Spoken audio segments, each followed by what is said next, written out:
Like, okie, here we are. Great, perfect. Here we are yet again. How wonderful. Good morning, good evening, good afternoon. So, yes, we've been going through this course of Beyond Anxiety and Depression, integrating the theory into daily life. And ongoing from the Healing Anxiety and Depression course, getting more into the nitty-gritty, because while everything can sound as if it makes sense, it's when we start to try and apply it that even the simplest things can do my head in, because it is really like doing a huge U-turn in our head.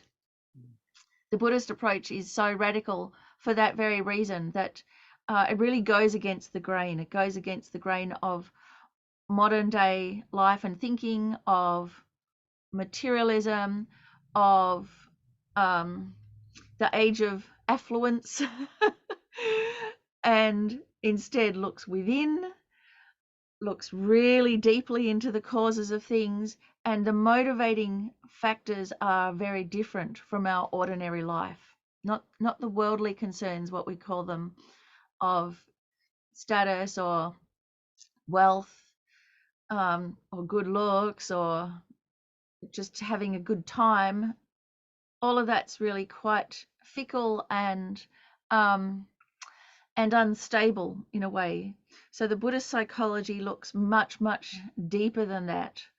Where can we find stable, lasting happiness? And it's counterintuitive. It's not where we think it is, or it's not where we habitually look.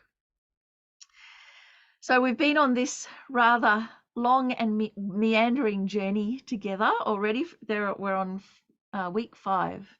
And today we're going to have a look at, it's pretty much the whole side of things of overcoming anger. But there's a whole spectrum there, isn't there? From just underlying frustration and annoyance, that little sound there in the back of your mind, all the way to full-blown anger or rage, hatred, resentment, those violent, aggressive expressions of our dissatisfaction. So how do we overcome that? There are ways that we can actually overcome anger, but it takes quite a bit of work. And actually the antidote to anger is patience.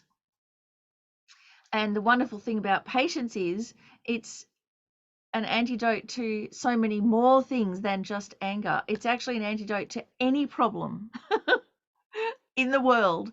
That's where we start, with developing patience. So that's what we'll have a look at today.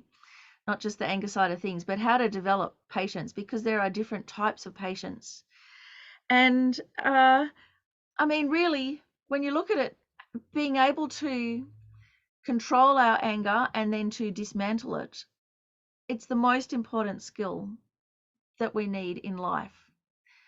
It's the most important skill that we need in the world, what to do with our frustration and aggression. And yet, we're not even taught it at school.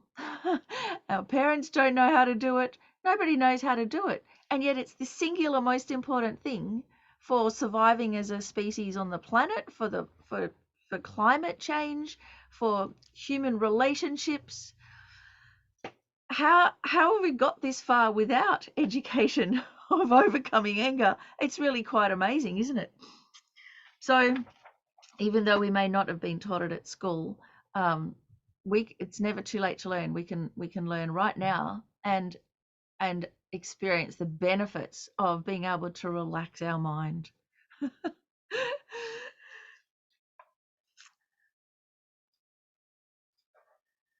So what I thought to do today, to get started, is the meditation to begin with can be a dip into a feeling tone meditation, because we need to be able to take our internal temperature. We need to become used to checking up, as Lama Yeshe would say.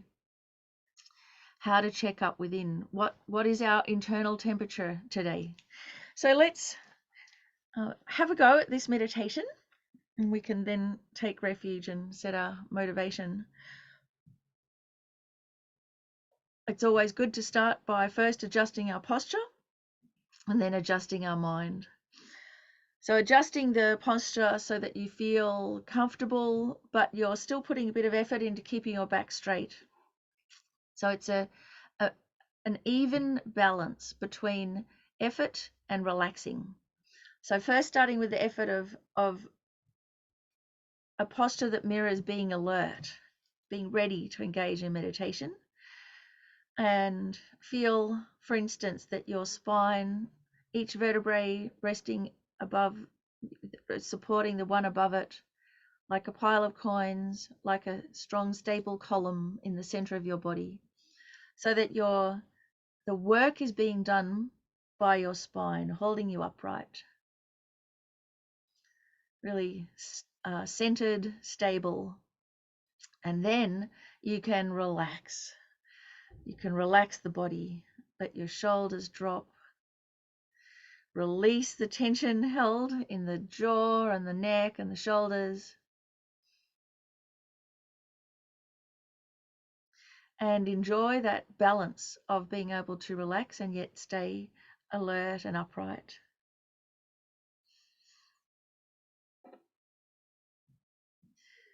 And bring your focus inwards. You can just rest your attention on the gentle rising and falling of the breath. And become aware, without judging or without panicking, just of how you feel at this moment, as if you're taking your internal temperature. How do you feel? Do you experience a pleasant feeling tone, sitting with ease? Do you feel a little unpleasant, a little agitated or restless? Perhaps tired or bored?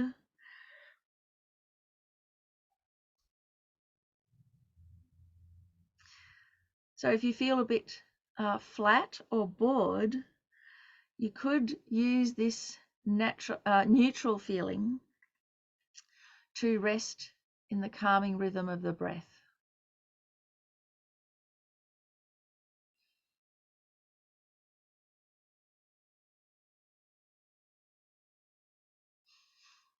If you feel quite buoyant and happy, try to appreciate or enjoy these feelings as they arise and as they fall away without running after them or grasping at them. Just while they're there, enjoy them, and then as they dissipate, let them go. No problem.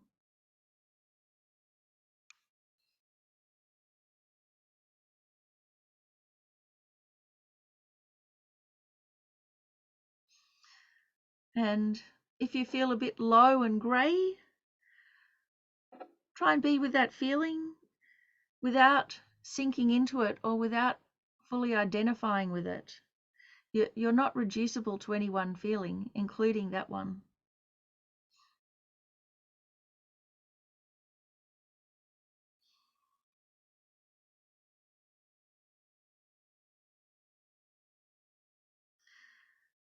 In this spaciousness, allow yourself to acknowledge the common human condition. We experience the highs and lows, the instability of the highs and the lows.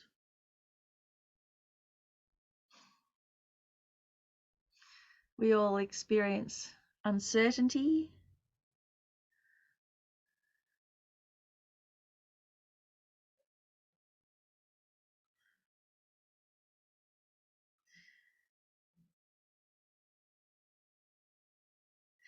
many of us also experience loneliness, whether we're around people or not.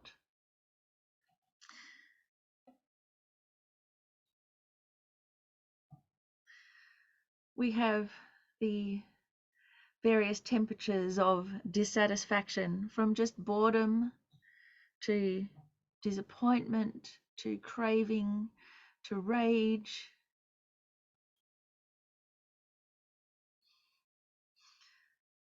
And all the while, our energy is being taken up with just the problems of day-to-day life, of having a body, life maintenance, mastering new skills. So much time taken up. So try and notice how these stresses affect you without falling into that. Notice where you feel it. Do you feel it at your solar plexus, at your heart, in your limbs? What's that feeling?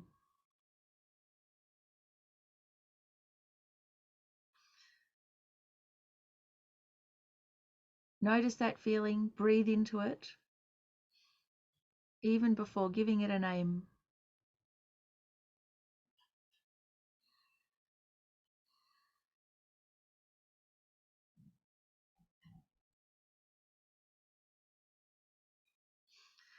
Without reacting or trying to push it away, just breathing into it, noticing the texture, the feeling. Maybe even notice if there is an accompanying storyline.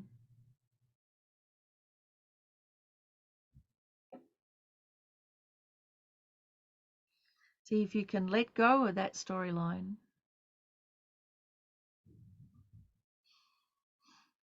Feel your body and mind as stable and spacious, in which all those feelings come and go.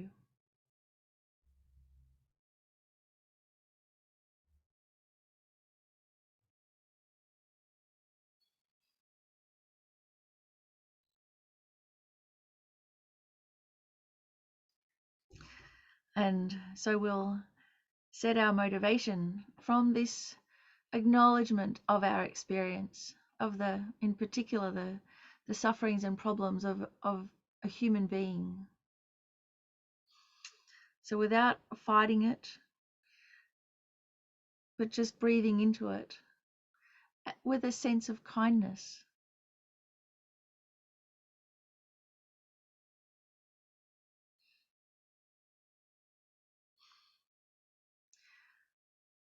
And with this sense of care and kindness for oneself, then we can think, well, what is the way forward? What can we take refuge in? Where can we find the safety and peace that we yearn for?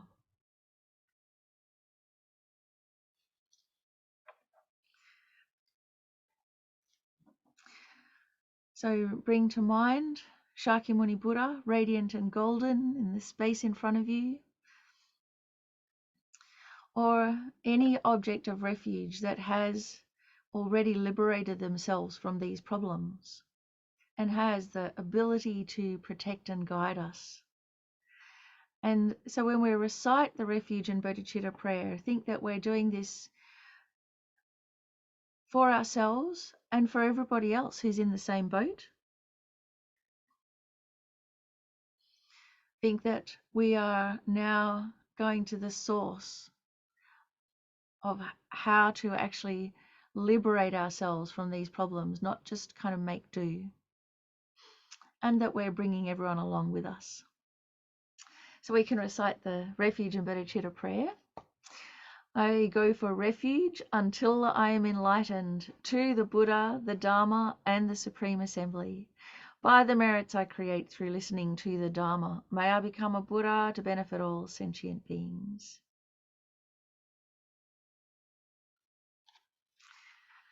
So with this great intention, the most extensive, vast one that we can, to become a Buddha for the benefit of all, and everything that that entails, then we can gently bring our focus back to the room and engage in the class of just how are we going to do this.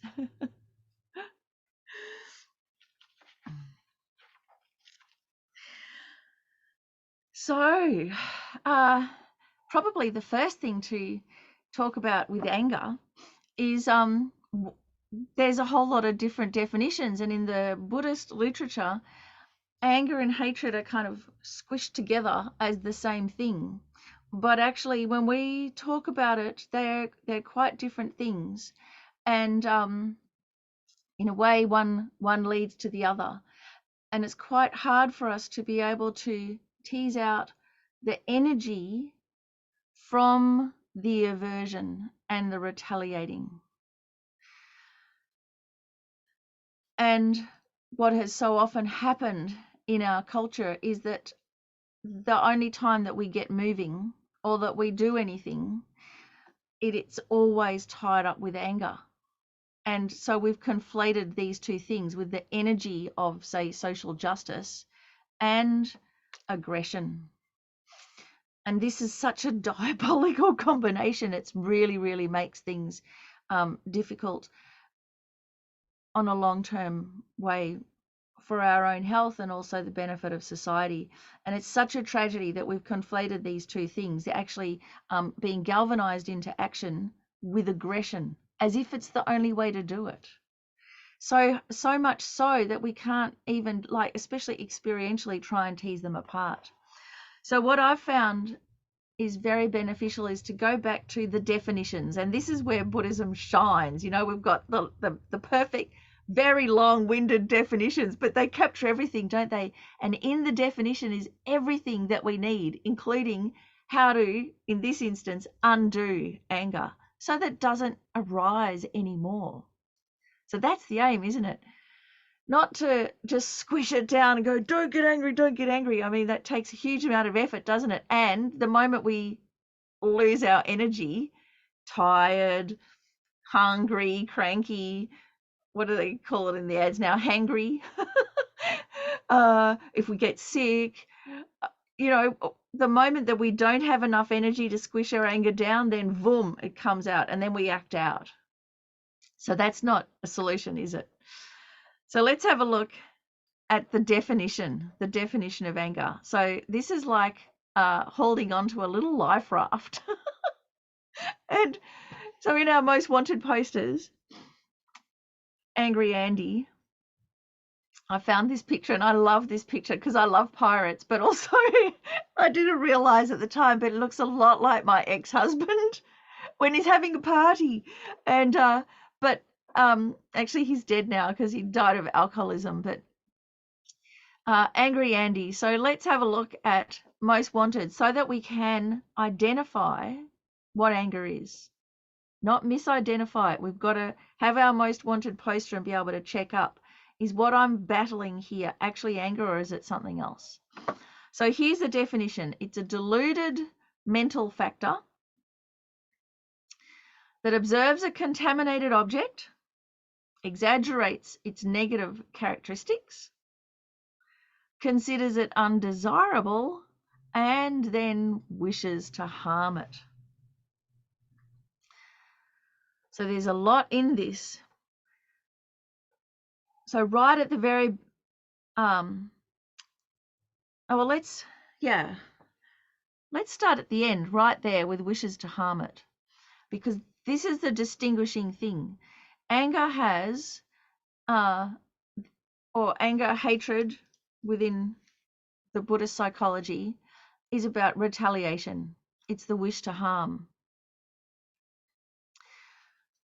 So whether it is premeditated retaliation like revenge, which is, you know, motivated by hatred, or whether it's just pushing back, someone shoves you and you shove back, the wish to harm or retaliate, that's when anger expresses itself. But all the way up to then, it's not full-blown anger.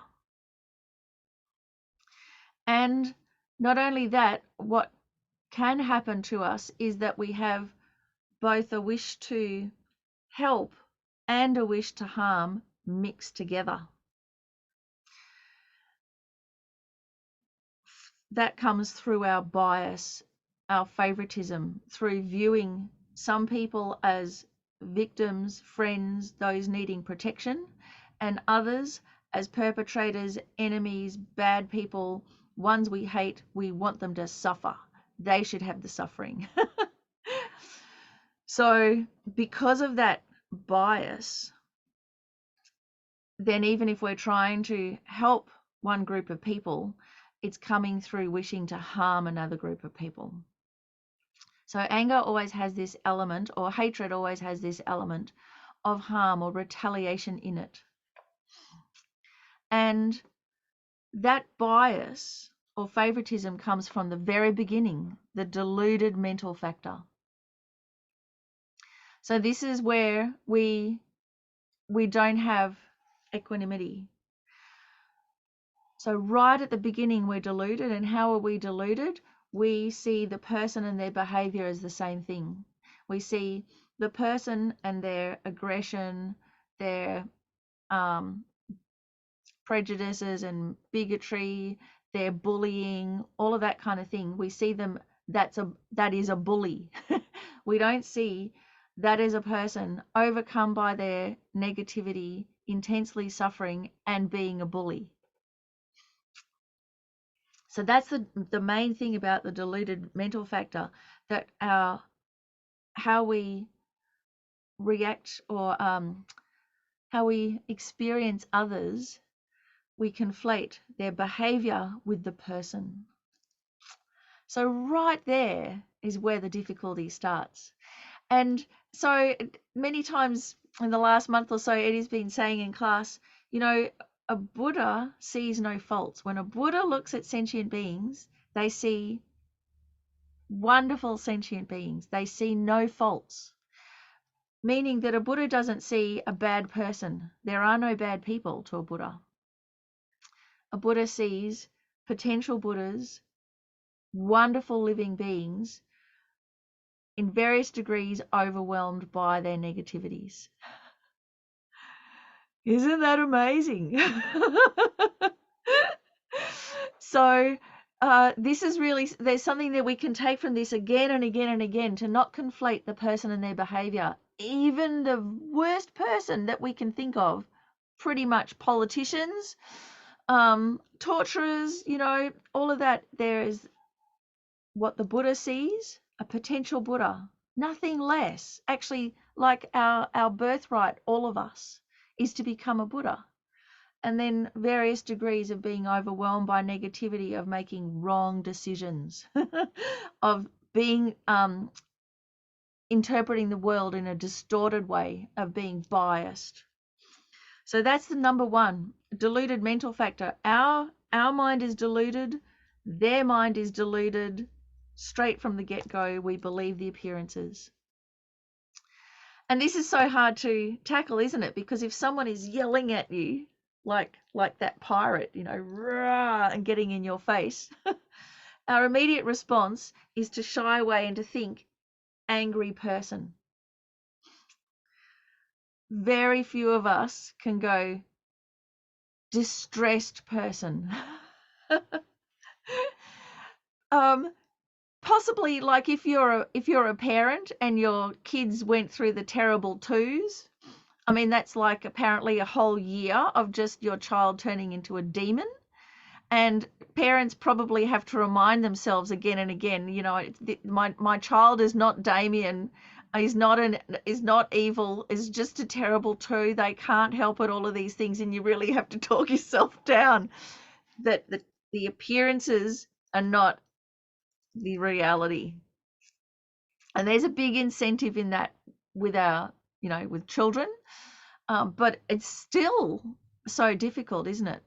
But when it's strangers or people we don't know, or people that we don't have that close relationship with, then all of our bias and favoritism kicks in, and then we don't have the incentive to try and look below the appearance, below the surface.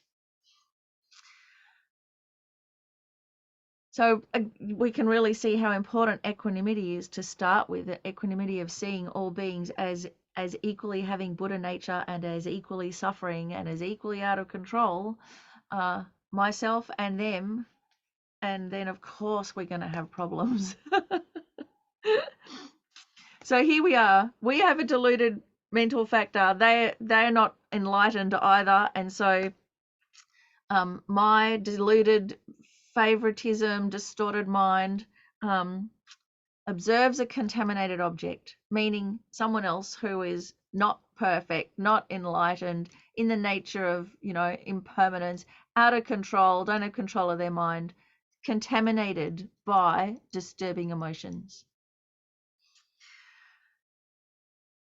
So even though everything in samsara is contaminated, we forget, don't we? We expect everyone to be perfect and good. And it's a shock when they're not. It was like, but they should be good instead of course they're not. So already, because of our unbalanced mind, that's the assumption. So we've got our unbalanced mind, the contaminated object, not perfect. They're not perfect. I'm not perfect. The situation's not perfect. And then, because we have a natural bias to notice unpleasant things and things that are a threat to us first, without having to put any effort in, we're biologically hardwired that way to notice the negative. So it's very easy when someone's being even just slightly negative to notice that and not see anything else. So and then because that's what we notice, then we exaggerate it. We exaggerate all the negative characteristics. We may even project negative characteristics onto them that are not there. Make all these assumptions, just see the bad things about them and never the good ones. Get quite fundamentalist in our approach. And then naturally, after that, then we consider it's bad. It feels bad, it looks bad, therefore it is bad, it's undesirable. So we make a judgment. Because of all of our feelings and what's coming in through our senses is quite negative, we make a judgment. It feels bad, therefore it is bad. They appear negative, therefore they are negative, therefore I don't want it. So this happens almost instantaneously, this kind of value judgment of feels bad is bad. It's the cognitive fusion. We consider it undesirable, useless, horrible, don't want it. All of that happens in a split second. And then right after that comes then full-blown hatred, retaliate, give the hurt back. We hate it, we just want to throw it back at them. So we wish to harm, retaliate. And if we continue to wish to harm, then it grows into revenge, maliciousness, all of those things. So you can see there's this trajectory, isn't there? It's a step-by-step thing that can happen all in a moment. But what we've got to do is tease out each step along the way. And just seeing it happening like this takes the edge off the anger, it takes that huge momentum out of it. Then we come across Buddhism, or whatever, we're on our spiritual path and we go, I want to be a good person, I don't want to harm others. So we have this trajectory of anger arising, and right at the end where we go, no, but I'm not going to retaliate. So what we do, we try and squish that wish down. We go, you shouldn't want to kill everybody. You shouldn't want to make them suffer.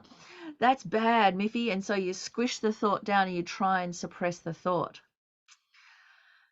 So this is, it's good to suppress the urge to act or to speak, for sure, because we're not making the situation worse.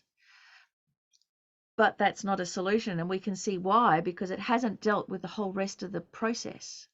All it's done is stopped us from making things worse. Stopped us from making things worse, from acting out. So we're not creating more negativity, but we haven't actually dealt with anger. And most of the time, this is our only go-to thing. We just try not to retaliate, and it just like boils within ourselves. And either one day we do let rip and we destroy everything, or it turns inwards, as Venerable Robina often says, and turns into depression. So we really have to do something to dismantle anger so that it doesn't destroy us. Just suppressing it doesn't work. At the very best, it's just for a short time, but it doesn't work. So what we can do is we can start unwinding this definition. So most of us have this thought, yeah, we don't want to retaliate. We don't want to kill everybody, even though we might momentarily feel that there's no way we're going to act on it.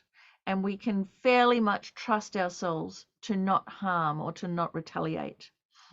And if we've taken vows, that really helps us. But the next, winding it back to the next one, considers something to be undesirable. If we could find a benefit in the situation, if we could find a way where we profit from the situation, where something good can come of it, then suddenly everything changes, doesn't it?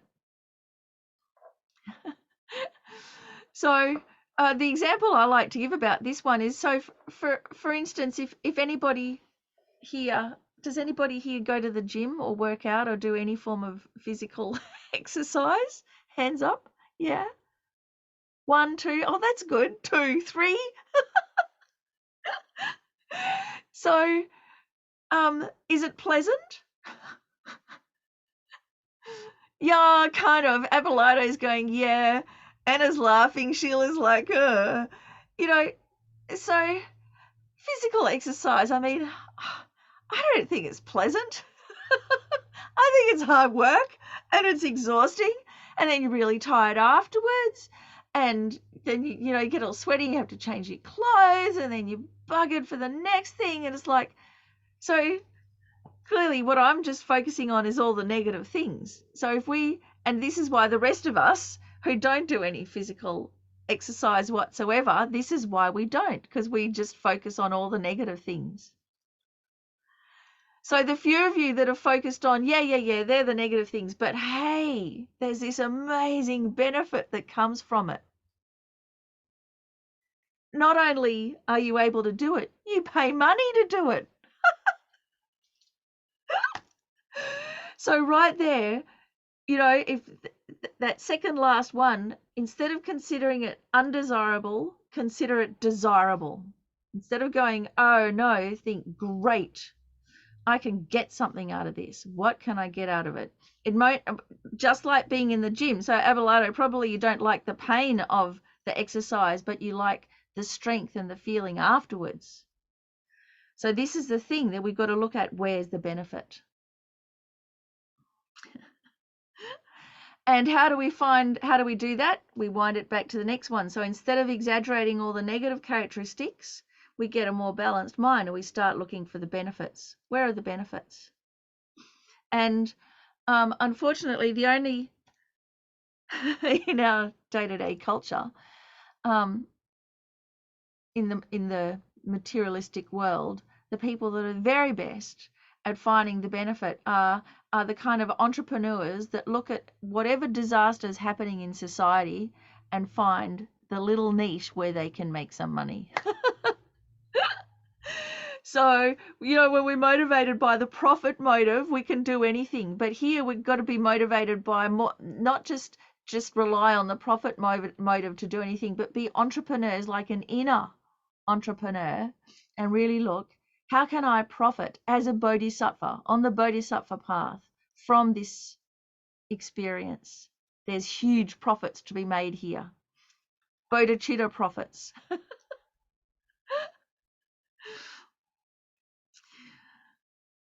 So that's the explanation. What questions, comments? Does it make sense? How are you going?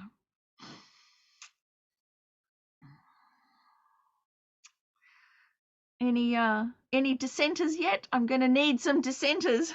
Where's my enemy when I need one? Abelardo, what do you have to say? Well, my experience with respect to exercise is quite different from what you are assuming or you're saying, because I do, well, first of all, in my apartment, I do my exercise, and I do 15 minutes, calisthenics and things like that, more power oriented, but gently. And then I do about half an hour or so of yoga, and then I do a relaxation meditation at the end. So it's very pleasant. I do it every day. If I don't couldn't think of anything worse. Like, so why is it pleasant? Well, because when I start, I dedicate my body to the pure well-being of all sentient beings, and I do it with that kind of consciousness. Uh-huh. And But what about Abelardo? If you're really tired and you're going, oh no, I don't want to. Then how do you make yourself do it? no, I don't make myself. I want to do it so much because I know while I'm doing, I'm feeling great, and so I know why that do you want to do it though? it's my mind and body are just asking for it. It's an habituation. I recommend it for you. And now, there's a thing going on called Vajra Yoga, which that's perfect for you, Miffi. No way, man. No, well, I'm forced to do some exercise because I have to go up and down the stairs at Lungri Tongpa Centre. And that saved my bacon. But of course, when COVID happened and the centre closed, I didn't go up and down stairs for a whole year. In fact, I didn't walk more than about 5 steps at any one time. And it was a disaster. The muscles in my legs atrophied. And so when we reopened the centre, I actually couldn't get up the stairs. I'd have to have a rest on the landing. It so deeply shocked me. So Abelardo, you've already developed a process where you know it benefits you, and because of that, then you naturally want to do it. But that, like you said, comes from familiarization. I don't have that familiarization. So what overwhelms me is, oh my God, I'm so tired. I couldn't think of anything worse. And I haven't had the familiarization of the benefit, of experiencing the benefit. And eventually, as Abelardo so beautifully described, you conflate the benefit with pleasure, even though there's nothing inherently pleasant about it. I can think of more pleasurable things than walking up and down staircases. So you can start slow, gently with yourself, and explore yoga. Have you ever tried yoga? Boring. So, but again, see, this is the other thing that you mentioned, Abelardo, of you've got a motivation that is more than just being fit, isn't it? So you've got this inner motivation. And so my motivation for getting up and down the stairs is for Lungri Tongpa Centre. And so I'll do anything for Lungri Tongpa Centre, including drag myself up and down the stairs. And so then I don't have the aversion to doing that, whereas I have the aversion to everything else.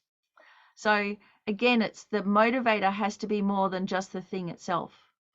And the motivator for overcoming any kind of aversion, and it's aversion that leads to anger, is to have a deeper reason than just the immediate one in front of us. Because if we've got an angry person in front of us, we just want to get that person out of our face. And that's not enough. It's not enough of an incentive. We've got to have a deeper one for anything, even like for exercise, like Abelardo said. And the same for overcoming hostility towards others. We have to have a deeper reason than I just don't want this person up in my face. Otherwise, yeah, sorry? You have all the ingredients you need. If you bring into this a bodhicitta motivation, you really appreciate and love your precious human body and dedicate it all the time.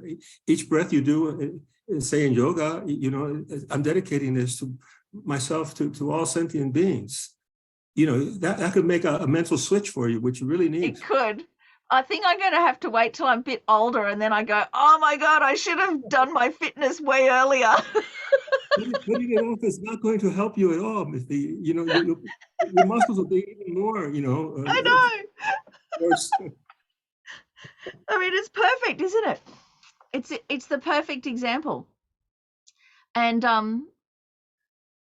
so even then, like occasionally some of us will have a burst of enthusiasm, and we'll go to the gym, or we'll do yoga, we'll go to yoga, and then it just lasts for a few weeks or a few months, and then we don't use the rest of our membership. You know, there's 8 months that it languishes, and we think, oh, that was a bit of a waste of money. So again, even if we do it, we fall off the wagon. And there's a reason for that too. And this happens not just like, you know, with physical things, but often we'll do it, say, when we try and really develop our meditation practice, we'll go gung-ho for a few weeks or a few months, and then we fall off. It slowly falls off. And again, it's to do with the motivation, how big our motivation is, because often when we sit down and try and develop a meditation practice, it'll be because an issue is happening. And so our main motivator will be a current issue. And say with fitness, our main motivator will be, oh, you know, I'm getting old, or I'm sick, and I've got to get my, you know, body back again. But it's got to be deeper than that, because once the pressure's off and that issue is being alleviated, there's no more incentive anymore. So we've got to make it really deep, a really much deeper one. And yet it has to be authentic. So we've got to use whatever the immediate incentive is, which is, in this case with anger, the problem person. Yes, they are a problem person for me. But why they're a problem person is because of all the stuff that's going on in me. So I have to deal with that all the way to becoming liberated from samsara and becoming enlightened. So you use them as a catalyst, but not as the main thing. Sheila, yes. So, you know, I know some people that like really swear by their anger. They think it's the best motivator they have. And what do you say to those people? Yeah, and this is a real tragedy, because often it is the only motivator that we have, and so our motivation is inextricably bound with aggression. Yeah. They say, oh, I love my anger. Yeah. So it could be that they haven't got the same definition of anger as we do, because actually what we call anger, we're actually talking about hatred, because it's this wish to retaliate. But often what happens is they're conflated, and especially with social justice. And so that the only impetus that we have to do something about a situation is where we see an injustice, or we recognize, you know, something's wrong, and we go, you know, this will not stand. This is, you know, this is an injustice. We've got to do something about it. And that is positive. That's like a natural fierceness where you recognize harm and you go, no. But what's happened is it's been conflated with blame and aggression. So we misidentify the target. And so then we go, and therefore I am going to destroy the perpetrator. So that contaminates our fierce compassion. So whenever we think we're going to destroy another person, or we think the other person is the one to blame, we're wrong. And that will destroy us. So what can happen is you can have a lot of energy, and it is the main motivator, and you do a whole lot of work to help one bunch of people, but it's contaminated with hatred for the others, with wanting just to destroy the others. And if we have hatred in our heart for others, that harms us. That destroys us. it may or may not destroy them. It actually may make them stronger. But absolutely guaranteed it will destroy us. So, I mean, what I've come across, Sheila, is friends that really care about the climate, about living locally, acting globally, supporting the local food industry, music industry, all of these things, and they're just unbearable to be with because they're always down on everybody. You should go and support local concerts. You should go and do this and you should do that. I'm like, oh, leave me alone, leave me alone. They're full of aggression and they can't understand why they don't have any friends. And they don't have any friends because they care, but at the same time, all there is blame and aggression. And They don't seem very happy. They none of them seem happy. No. So and then they become lonely and isolated and even more frustrated because they're going, what's happening here? I seem to be like the only one who cares, and yet no one's doing anything. And so then they get into, so this is why we started right at the very beginning of the deluded mental factor. Because if you misidentify, if you blame the wrong thing, if you blame the person rather than the delusion, you will never be able to fix the situation. So it's not logical. It also destroys us. Like my friend who's like this, she'll come into Lungri Tumpa Centre and people will sit. There's a couple of various lounge chairs and things and tea and biscuits. So she'll sit down and within a few minutes, everybody that was in that group has got up to sit somewhere else. And she's just there left by herself. And then she'll go, oh, and then she'll go and sit with them. And then same thing, everybody will just like after a while meander over to, no one wants to be with her. She's so lonely. And why? Because she's so full of blame. And we have this automatic instinct to blame, to retaliate, but really we've got to get the right target. Oren, you've got, yes. No? Oh, I thought you were putting your hand up. No, okay. So I'm listening to this. It's kind of scary to me because I think I might be a person who blames. Yeah. Yeah, so, well, I'm a person who blames. And so what I've found is you've got to do it like a martial arts move. You can't just go, don't blame. You got to take that urge to blame and put it onto the right thing. So you can blame, Oren. It is fine. But you've got to blame the right thing. And it's never the person. You've got to blame the delusion. Love the person.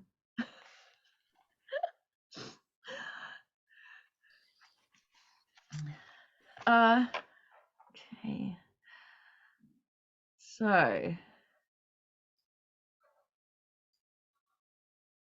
So here we go. So then we've got some common misconceptions, which I thought I'd just bring up a few and see.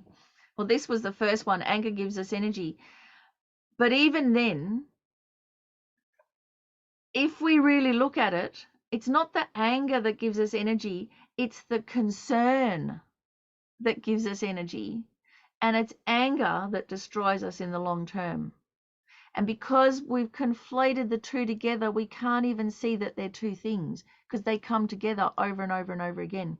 So even in our speech, I found if we just reframe that in our mind and go, just don't say, oh yeah, anger gives me energy, but go, it's my concern that gives me energy. And reframe it like that, it'll be helpful. Otherwise, we have, as we've seen, an initial burst of energy, but we cannot sustain it. And if we align ourselves on one side against another side, we will never bring peace. we might temporarily stop the problem, but it won't resolve the problem. So there's a lot in that we can just save by reframing it. Then there's this one: if I don't get angry, people push me around. And I mean, I've found this in my life, and again, I've found that this is where we mix up being patient and being meek. So we just don't retaliate, but we actually don't do anything to solve the situation again. So this one happens, I think, when our motivation is a bit weak, and where we are more motivated by just the worldly concerns. So we don't like conflict.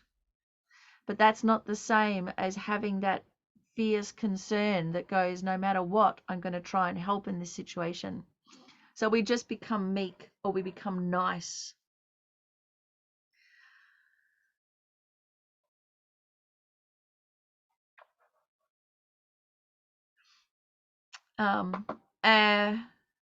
Venting anger makes it less.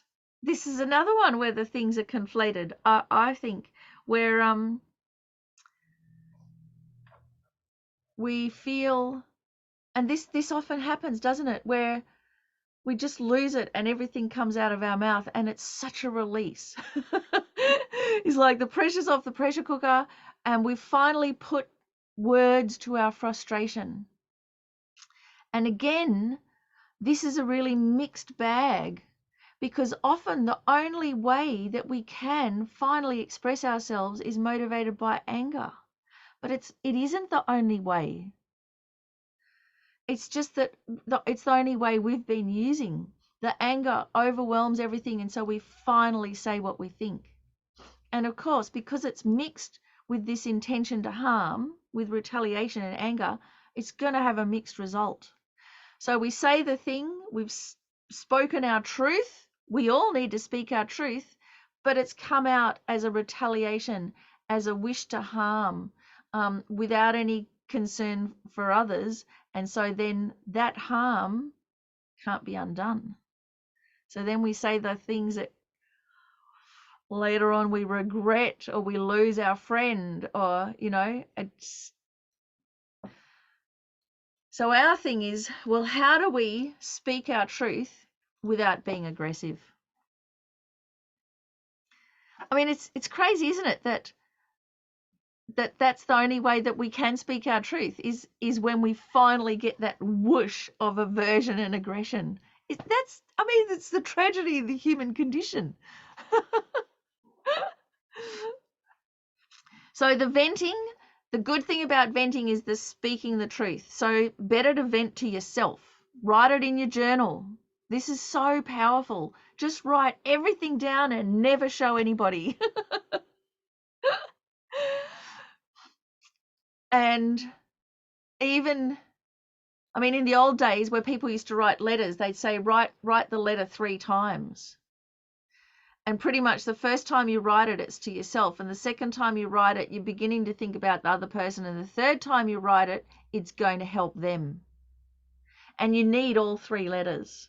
You need all 3. But in this age of the internet, there's no such thing as 3 letters. It's just like hate speech to start off with. That's one of the reasons I threw myself off the interwebs, because I'm far too outspoken, and I, never send that first letter. Never push that thing. Like, don't share that stuff online. Wait, do some journaling, and then finally, when you're speaking for the benefit of the other person, you've spoken your own truth, then you can,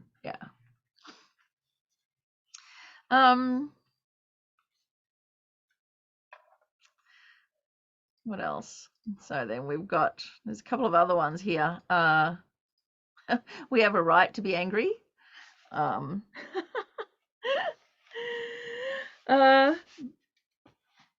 But actually, like, when we look at it, no person has a greater right to happiness than any other person. We all have a right to happiness. What's underlying this one, I've got a right to be angry, is my right is greater than yours. So again, it's really good to take these, as Venerable Robina says, to listen to what we're saying, to catch those words, no matter how embarrassing or off kilter they are, just like this, and write them down and then start picking them apart. And so actually what we have a right to is happiness, and everybody has a right to happiness, and everybody has a right to speak their truth. And so now that can come again from concern rather than hatred. And that actually makes it much more powerful and much more sustainable. And we'll have courage.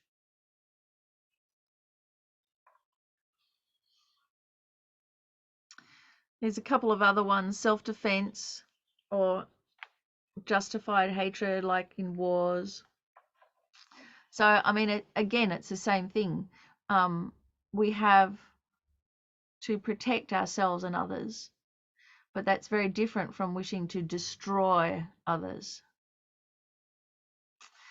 And the way that I think about this that makes it much easier for me to work it out is to think about wild animals.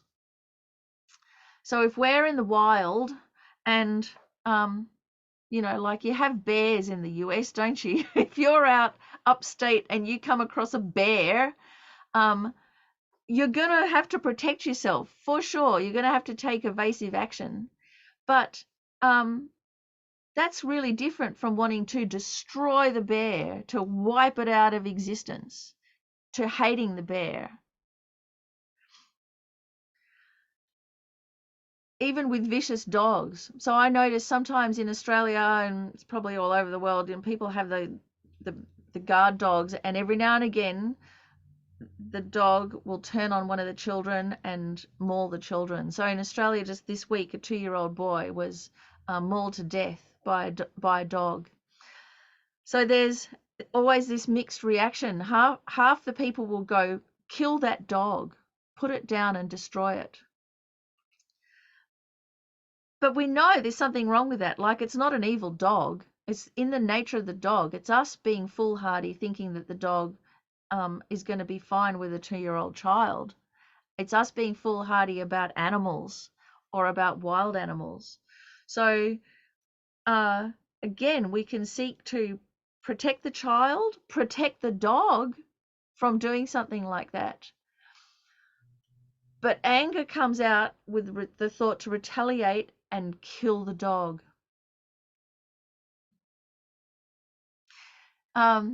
Also in Australia, like, there's so many surfers that are attacked by sharks, and often it'll be members of the public that'll want to hunt down the shark and kill it, and all of the surfers are saying, no, don't kill the shark, it's their natural habitat. We're the invaders. They've got a right to live. This is just something we've got to take on the chin as being a surfer. So I'm really amazed by that. It's just so obvious to the surfers. Don't go out and kill all the sharks in the ocean. So if we can take these examples from wildlife, from the animals, and then think it's no different with human beings. The answer isn't to destroy the human being. The answer is to be very wise, to develop your equanimity so that you can care for all beings equally, but doesn't mean you want to hug them all equally.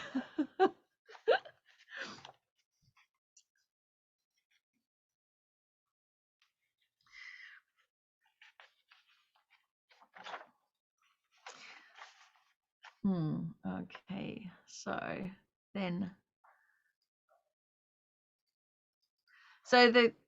the difference here in popular psychology is all of the teachings on the difference between aggression and being assertive. So what's the difference?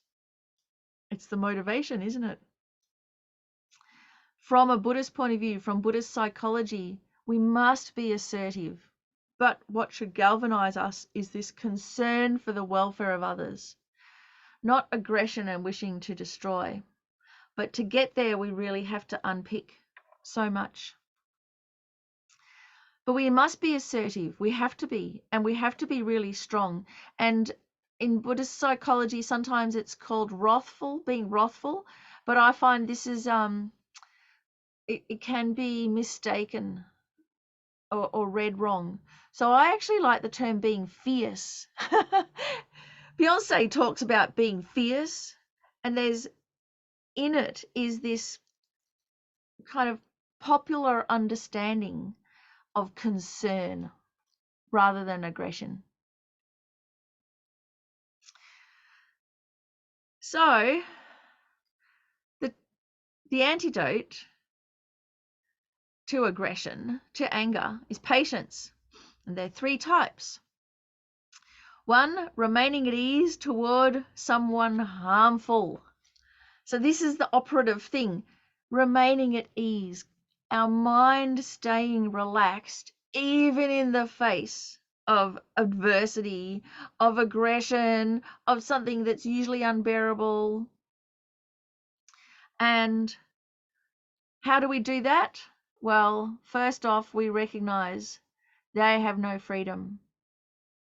And this is like in the meditation we did at the beginning. None of us are in control of our life, of our health, of our bosses, of politics, and of our emotions. And the only reason someone is acting out is because they have no freedom. Even if it seems malicious and premeditated, that's still a result because they have no emotional freedom. Once we recognize that, like this with the poor sleep-deprived mother and the screaming kid, the mother recognizes that that baby has no freedom. They cannot help themselves. And so how can you hate them? So we have to be able to look below the surface. And once we realize that they're insane because of their disturbing emotions, our hatred will dissolve.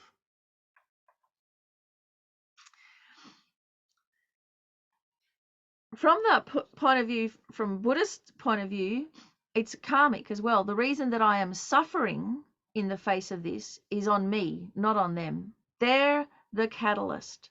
They're the trigger. They are not the cause. So if we want to blame, we've got to turn that blame to the negativity in our own mind, not to us, not go, oh, it's my fault. No, it's not my fault. It's the fault of my delusions. It's the fault of my negativity. And now I'm suffering because of it. And the degree of suffering we have is the degree of the negativity that's ripening. It's not us, it's our negativity. And then we can see, well, yeah, I've got faults and negativities. They do. I want happiness. They do. I can't find happiness. They can't either. We're in the same boat. The biggest one, though, remaining at ease towards someone harmful, is finding a benefit.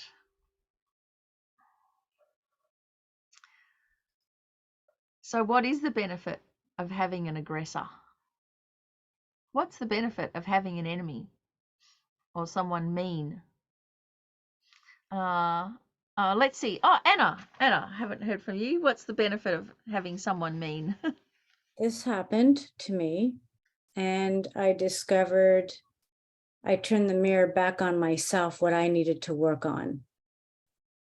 So I realized what I needed to work on, that I needed to work on my patience, but more compassion.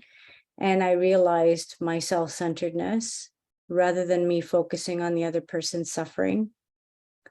The other benefit, yeah, I think those are really 2 major ones. Yeah, and so the effect on you of doing that work has been what psychologically? Like, Oh, I feel a lot more at peace, and if anything, I have more understanding of both self-compassion towards myself and understanding for the other person. yeah. So once we have understanding that the whole pressure, isn't it? It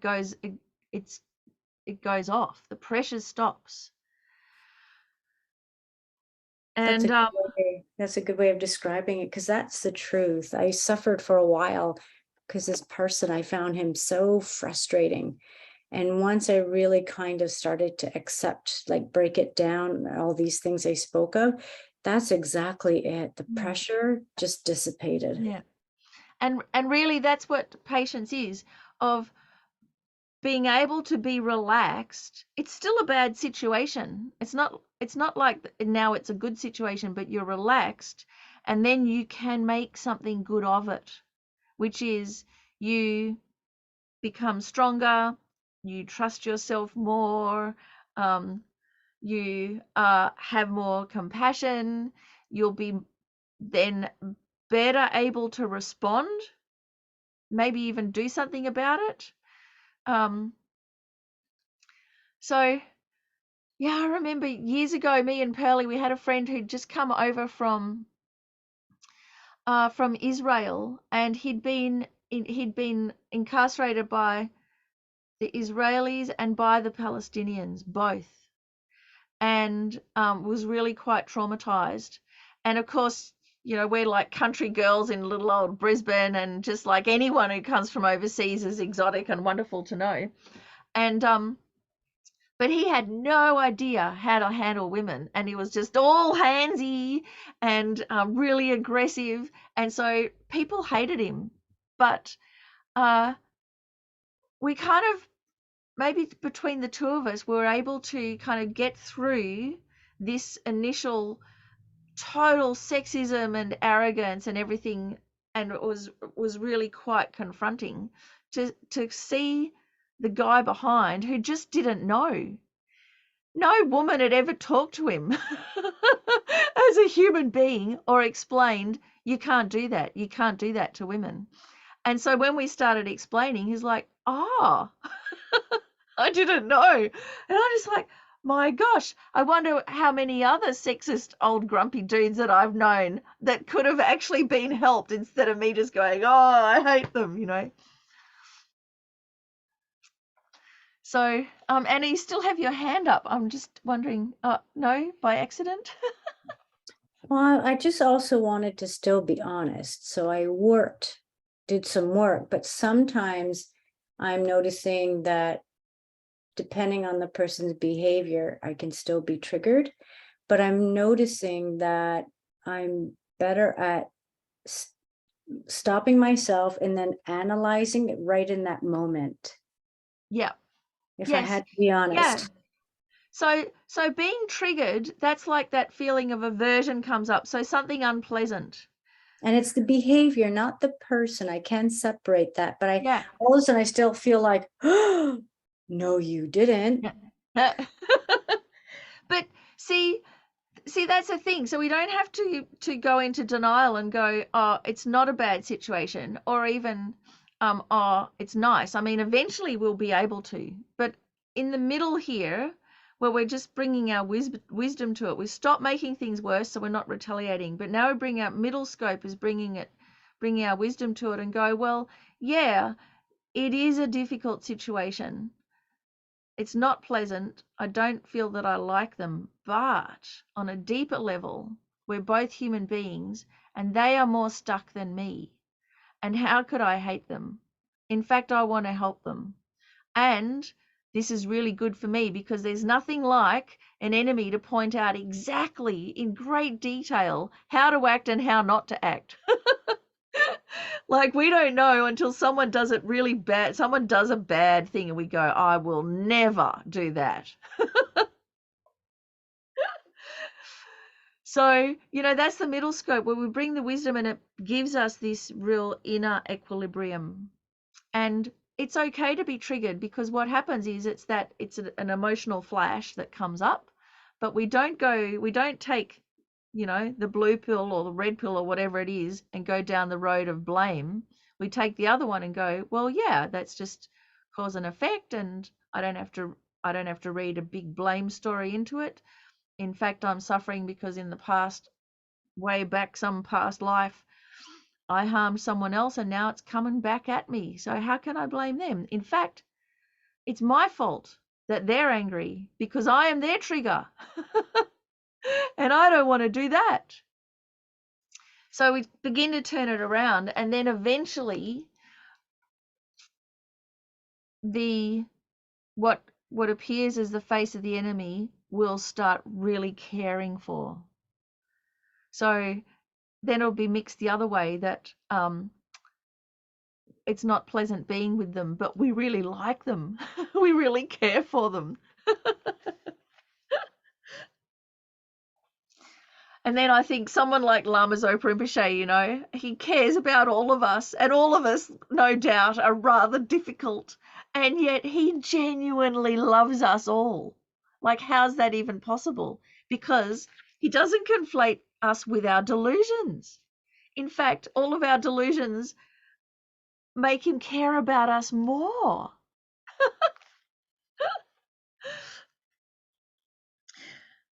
So this is something from Lama Yeshe that blew my mind. It's from Life, Death, and After Death, which is a great book. It's about actually life, the universe, and everything. It's one of the Lama Yeshe Wisdom Archive books. But page 22.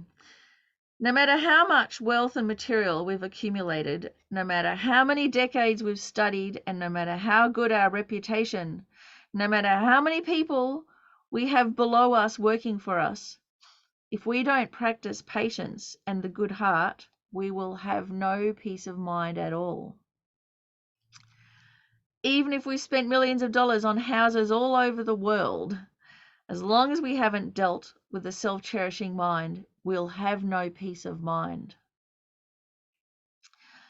So, where does peace of mind actually come from?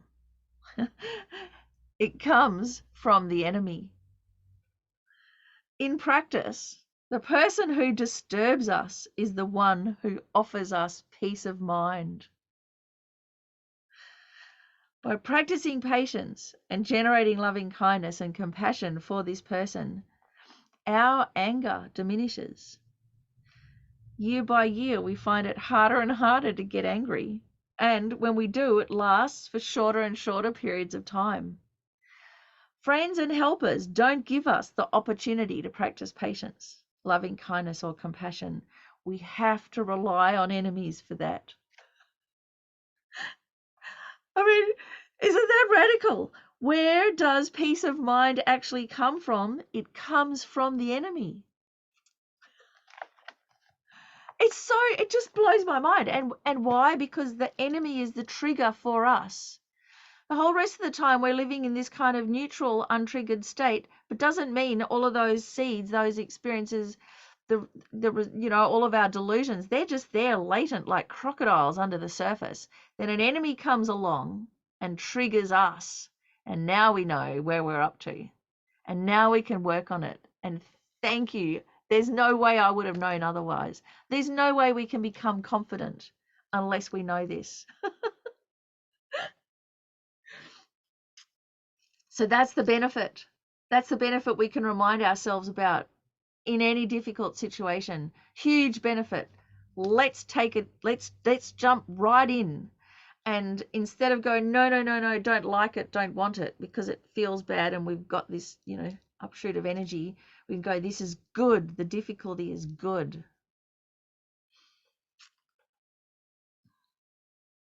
And it can become really useful because you look at any any invention and cure in the world has come because there's been a problem or a disease. All of the amazing institutions and self-help groups and advances in all the with autism and everyone on the spectrum and all of these things, it's come from difficulty. None of it we wouldn't have had all of these amazing things if it wasn't for difficulty.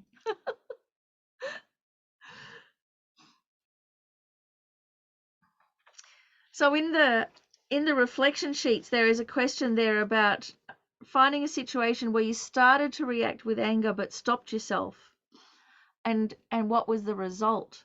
So I was thinking about this and thought, actually, I've had really mixed results, because many times I've had difficulties with people, and I've stopped myself just to keep the peace and to not retaliate, but it hasn't solved anything. And that's, we as Buddhists, we can't just stop there.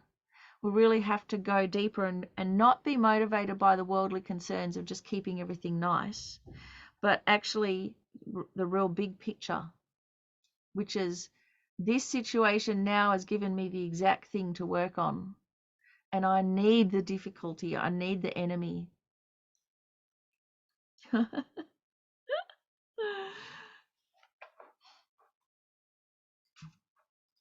So that leads us to the other patience, which is being able to voluntarily accept suffering,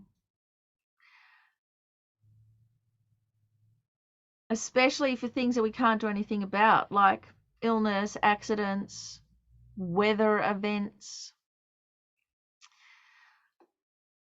these things that we have no control over. It's futile to fight against them. So we can embrace them because we can find a benefit in them. And so much of human progress has come through adversity. So there's huge benefit in there. I mean, I'm just thinking of all the advocates for, the disabled advocates, like the wheelchair sports people in Australia and things, and wheelchair, various comedians that have, quite severe disabilities. And they've been amazing advocates, and they've changed society in fundamental ways. And they've got the things so that people in a wheelchair can go on a bus. I mean, that's only a relatively recent thing, isn't it? But it's come through adversity and then people turning it around. The last type of patience, which is interesting, is the patience of having certainty in the Dharma. So how is this patience? This is a really deep form of patience. And I've got this picture of the lady with the umbrella, because the Dharma is like the precious parasol. It protects our mind from the adversities of life. We cannot stop the rain. It's futile to want to, and it's futile to just go, this is unacceptable, it's raining. But what we can do is protect our mind with the umbrella of the Dharma.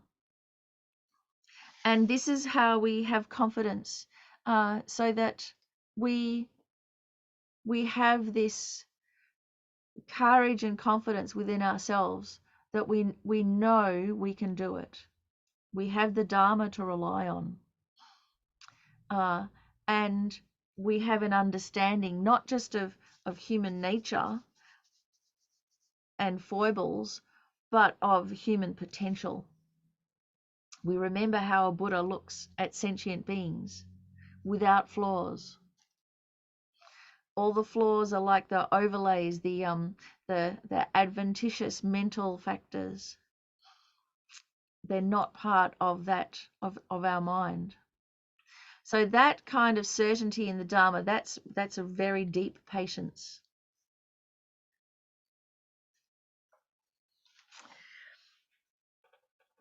And pretty much it's the only way that we can protect ourselves, because as we know, not through lack of trying, we can't control everybody else, can we? Even if we wanted to. Not possible. So this is the way that we can keep our energy. So before we do our meditation, other comments or questions or things to share? Sheila, yeah. So I was just wondering about the form of patience. I mean, you mentioned in the beginning about just frustration. Like, I find myself, I don't explode and blow up that much, but I have this ongoing sort of critique in my head. Like, oh, she shouldn't be doing that. Why do they do that? That's the wrong way, which is a form of anger. Yeah, it's just low level. That's right, simmering along. So a lot of that is, it's just simple aversion. We don't like something. And we don't like it, not just because it's difficult, but because we're laboring under some delusions. And so one of them, that constant critique, is a delusion that people should know better. And so it's the assumption that they have control. So one of the main things is to recognize they don't have control. They don't know better. And in fact, they do know better, but they can't help it.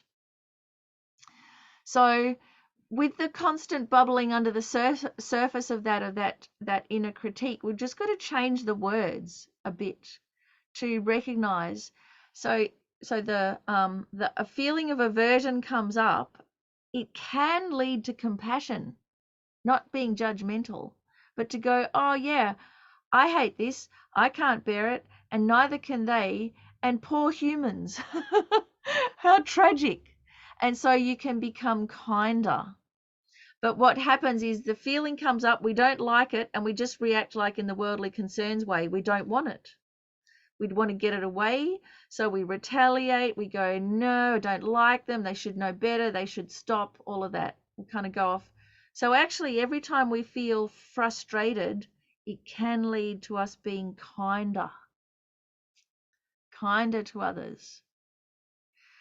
And the way that I have managed to do that is to think of it as going down into a deeper gear.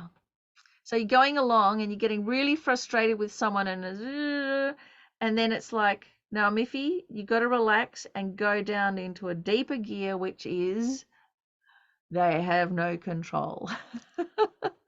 And of course I care for them. And for me too. I have no control either. We're both in the same boat. Poor humans. So is that also our attachment to our own delusions? It's attachment. Yeah, we just, as Venerable Robina says, anger and aversion is what happens when attachment doesn't get what it wants. So we have attachment. We don't even know we have it until we don't get what we want. We know we have attachment when we have aversion. The rest of the time we think we're fine. We don't even see attachment as a delusion. But when we can see it when we don't get what we want and suddenly we can't cope. So again, that's like a kindness that now we can see what's going on. Great. And poor humans. Oren, yes. Okay. Something was lingering in the back of my mind all this time. And then whatever Sheila said, it reignited something. Okay. I have I'm in at least quite a number of Zoom meetings, and have been since 2020. I guess that's when it all started. And this also, it refers to me thinking that people should know better. And there are individuals that are up on that screen, and you can say it. It's okay. they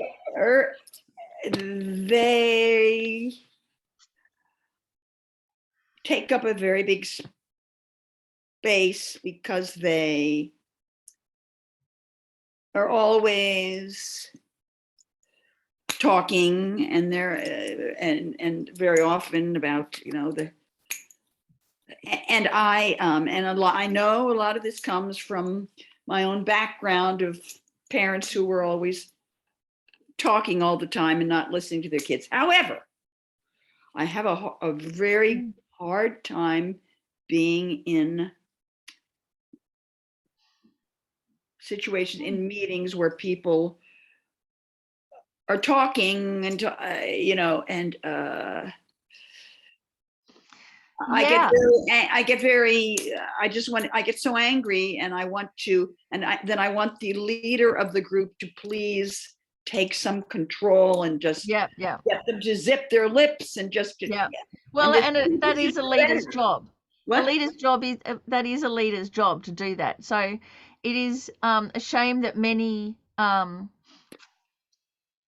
chairmen or hosts or whatever don't know how to kind of work with human relationships, and it is quite exacerbated on Zoom, though I think actually in a way it's easier to deal with than face to face, which can be also physically confronting. But again, this is a thing, Oren, of being able to be assertive without relying on the aggression. And honestly, one way to do it, and it's the same like with what I've tried to deal with sexism, is after our initial hurt and being kind of bashed around by this experience, we've got to think about it and find, and what I've found is actually they are as trapped as me. They, like a bully, someone with a sense of entitlement, they have all of this power. They don't necessarily at the time they have quite a bit of power, but it is unstable. And when they lose their power, they're more freaked out than me. Like, I'm used to not having the power. But when someone with a sense of entitlement, some white Anglo-Saxon Protestant middle-aged white male gets sick, they lose their mind, because suddenly they have no control and they're not used to it and they don't know what to do. And the whole world comes down. In fact, my ex-dead husband, he had a nervous breakdown when he smashed his car up and no longer could drive anywhere, and he lost his sense of freedom and he lost his mind. It's his first time that he was forced to be beholden to others and he couldn't cope. So this is a thing that we've got to understand. We've got to get underneath the bully and the dominator to see, wow, they have this weakness and they don't even know it. And one day it'll come up and they will suffer, and they will suffer so much more than me. So I have to help them by being their example and going, hello, I'm the one that you don't normally listen to, and you have to listen to me.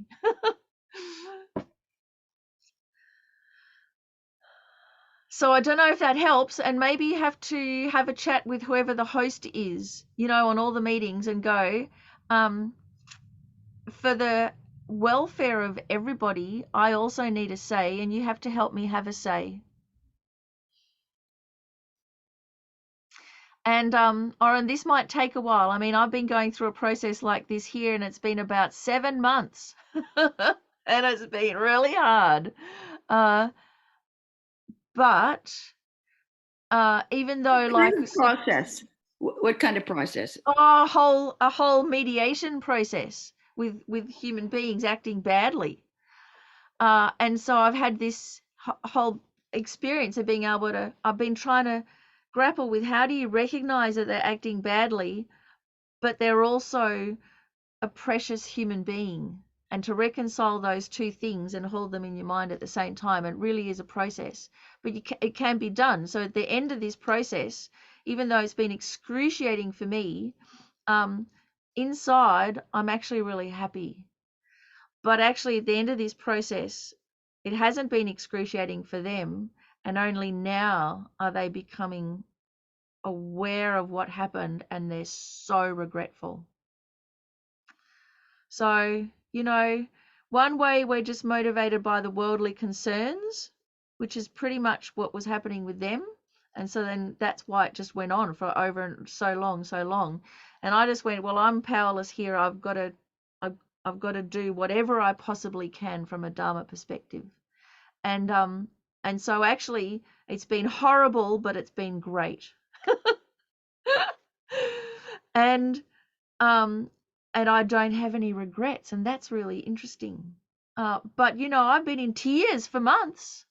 It has not been pleasant. It's been so hard. So then you can't get revisionist and go, oh, therefore it was great fun. No, it wasn't great fun. But it was really worth it. So that's a big difference, say, than just having hate and resentment in your heart. And the whole thing, of course, with me was that it was issues of resentment. And I could see how resentment just kills the person who's resentful. It's just, and looking deeper, it's because they also didn't know what to do with their aversion, with their resentment, with their jealousy, with their frustration, and they just blamed the most obvious person, me. And it worked in the short term, but it didn't work in the long term. So, I can see that happening with them. Now I can go, now I know what to never ever do. Blame, it's just not worth it.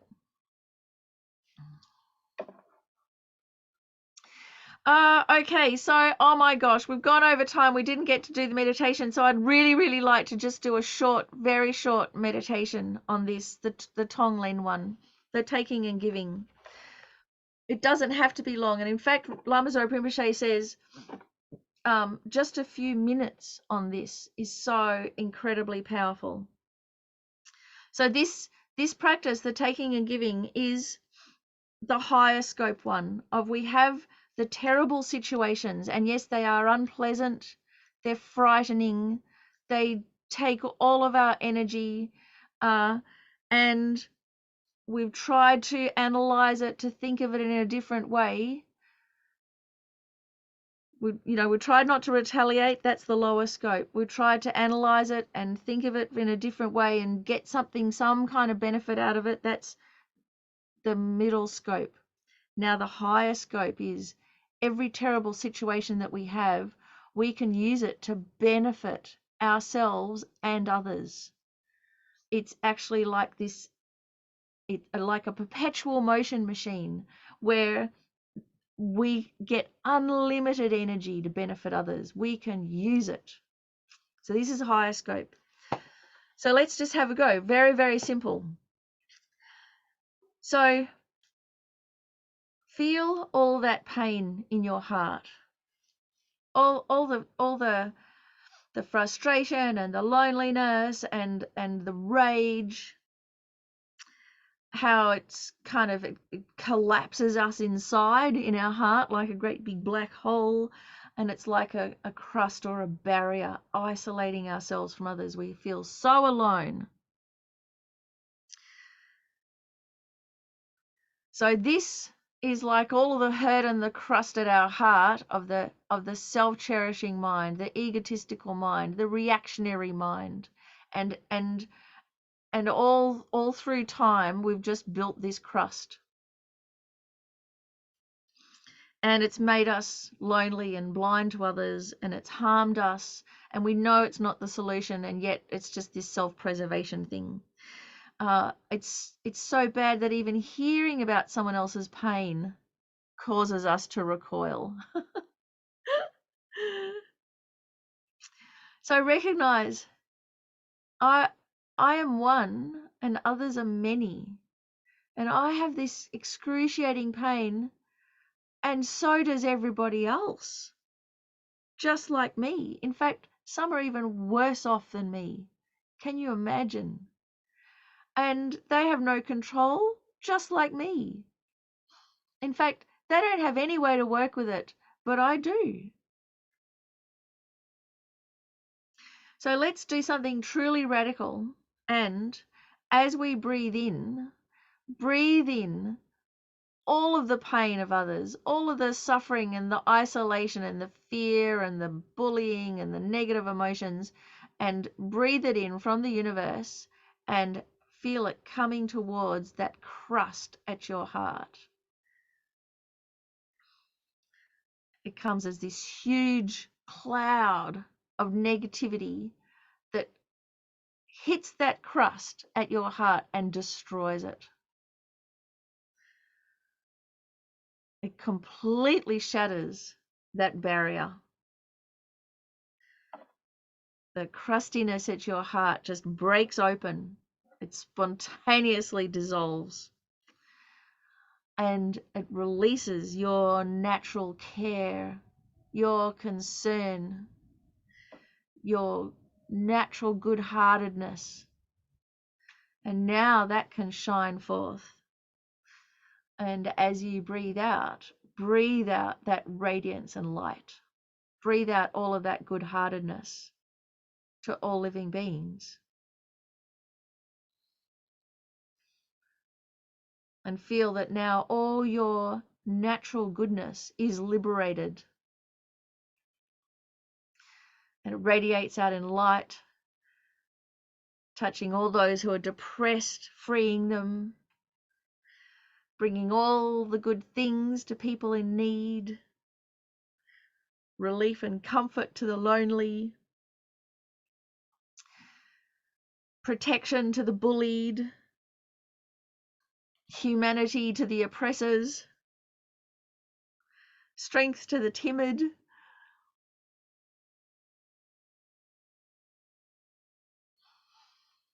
And this makes you feel so good that, again, when you breathe in, you breathe all their negativities off them. You just say, bring it on. I know where to put it. I know where to put the blame on the self-cherishing, crusty mind. Give it to me. So breathe in all their negativities again, and it comes towards your heart and it destroys any remaining crust and barrier completely. All those coals just fall away. Releasing your good-heartedness, your natural care that just radiates effortlessly and spontaneously in all directions.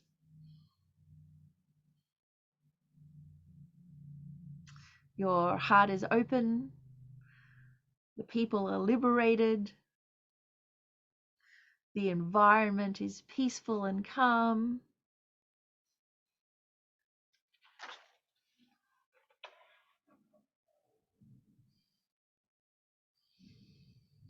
So get used to this, taking and giving on the breath.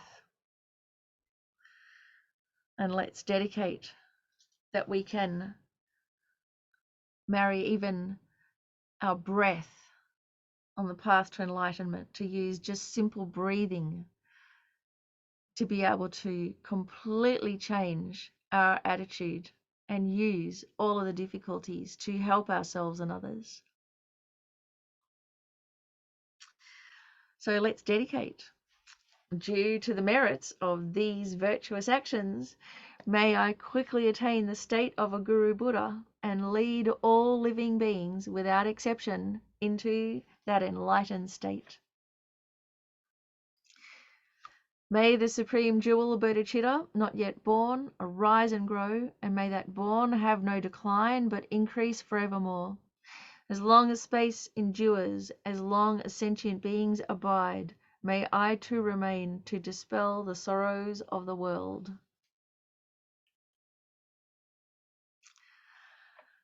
So we covered a lot today, and I hope you've got an idea of how to relax the mind and how to generate kindness instead.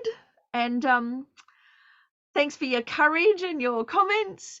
And so next week it's the last class in this course, and we're going to have a look at depression, which is what happens when we don't retaliate, we don't get aggressive, but we don't deal with it. So it turns into depression. So what we can do, even if that's happened, we can still use it to benefit ourselves and others. We can still use it. So how to do that, how to salvage bad situation. So have a really wonderful rest of the week, and thank you for participating, and take care, and see you again. Thanks, Miffi. Thank you, Miffi. Thanks, everybody. Have a nice evening, everyone. Thank you, Sheila and Miffi. Thank you very much. Night, everyone. Good night.